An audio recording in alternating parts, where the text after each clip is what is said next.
சட்டப்பேரவையில் முதலமைச்சர் மு க ஸ்டாலின் உரையாற்றி வருகிறார். அதனை நேரலையில் பார்க்கலாம். இன்னும் அவர் விழிப்புணர்வு ஏற்படாமல் இன்னும் ஏமாந்து கொண்டிருக்கிறார்களே என்ற வருத்தத்தோடு சுட்டிக்காட்டுகிற அதே நேரத்தில், ஆனால் நமது அரசால் பெருமளவில் அதை கட்டுப்படுத்தி ஓரளவுக்கு குறைத்திருக்கிறது என்பதை நான் குறிப்பிட விரும்புகிறேன். ஏமாற்றியுள்ள டெபாசிட் நிறுவனங்களை பொறுத்த மட்டில் கடந்த அதிமுக ஆட்சியில் 5 ஆண்டுகளில் 97 கோடியே 41 லட்சம் ரூபாய் மீட்கப்பட்டு டெபாசிட்தாரர்களுக்கு வழங்கப்பட்டிருக்கிறது. அதற்கு பிறகு திராவிட முன்னேற்ற ஆட்சி பொறுப்பேற்றதுக்கு பிறகு 4 ஆண்டுகளிலே 102 கோடியே 96 லட்சம் ரூபாய் டெபாசிட்தாரர்களுக்கு திருப்பி கொடுக்கப்பட்டிருக்கிறது.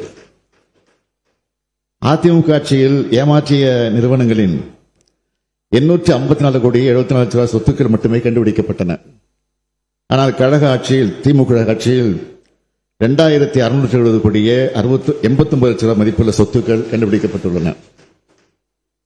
அடையாளம் காணப்பட்ட சொத்துக்களை முடக்கும் அரசு ஆணைகள் அதிமுக ஆட்சி காலத்தில் 53.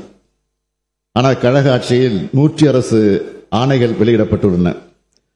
அது மட்டுமல்ல, அதிமுக ஆட்சி 103 கோடியே 24 லட்சம் ரூபாய் சொத்துக்கள் மட்டுமே அட்டாச்மெண்ட் செய்யப்பட்ட நிலையில், திராவிட முன்னேற்ற கழக ஆட்சியில் பொதுமக்களை ஏமாற்றிய நிறுவனங்களின் 319 கோடியே 23 லட்சம் ரூபாய் சொத்துக்கள் அட்டாச் செய்யப்பட்டுள்ளது என்பதை தெரிவித்துக் கொள்கிறேன்.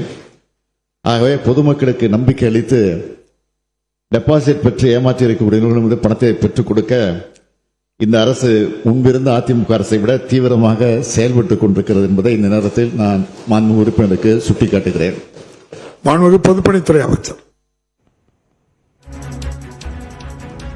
அதிமுக மற்றும் திமுக ஆட்சிகளில் செய்யப்பட்டிருக்கக்கூடிய நடவடிக்கைகள் சார்ந்த ஒப்பீட்டை முதலமைச்சர் சட்டப்பேரவையில் பேசிய போது தெரிவித்திருக்கிறார்.